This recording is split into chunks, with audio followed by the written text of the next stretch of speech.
is now into its 100th day.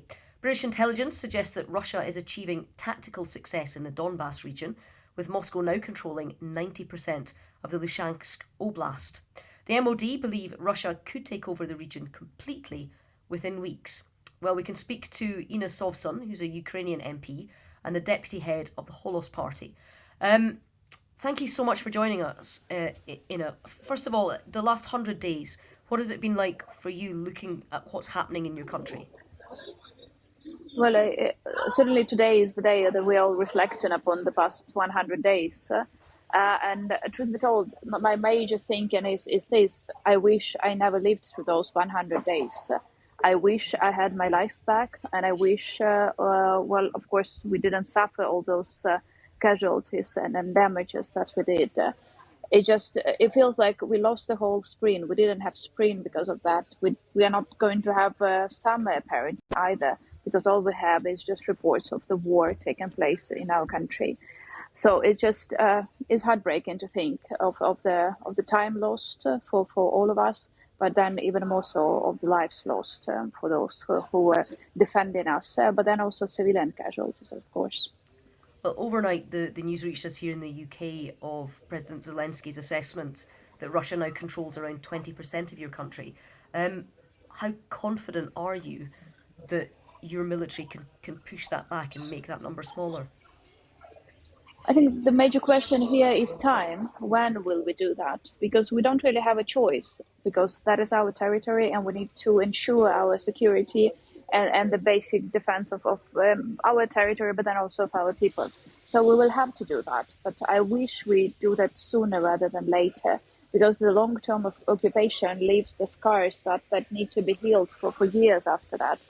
So we are confident in our army. I believe our army proved to be one of the strongest in the world right now. But the question is, of course, of technical superiority of Russian army in many cases. And it will take time for us to get all the help, military help we're getting from the West, including from the UK, in order to reach our own superiority. But we're confident we can do that. And how much do you It's still a matter need? of time. What is it that you're still looking for? Is there things that aren't being supplied, or is it just that things that have been promised are coming late? What is it that you need from your Western allies? Well, we have been getting more and more weapons, and we're starting to get heavy weaponry, which we have been asking for. Well, the major thing still missing, of course, is the aircraft.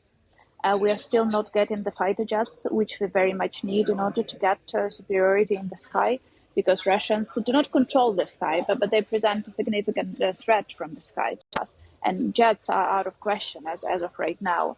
But then with the heavy weaponry that we are getting some, but we need much more. And that's important to understand. Unfortunately, we need more because Russians still have a lot in their stock. And in terms of what Russia has, it has access to ready cash because it's selling lots of oil. How frustrated are you that there's only a partial oil embargo that's coming from the EU? Extremely frustrated. I believe that the EU should decide what is more important, its values or money. And we understand it's frustrating to be having higher prices for fuel. But, well, what can I say? At least you have some. We don't have basically any fuel left in Ukraine, and we are having trouble of getting any more fuel for our country, for our economy, but then for our military. We have lots of other troubles, but then most important, we are losing the lives of our people. And I don't think there is any economic argument that can overwhelm this, the loss of life that we are suffering.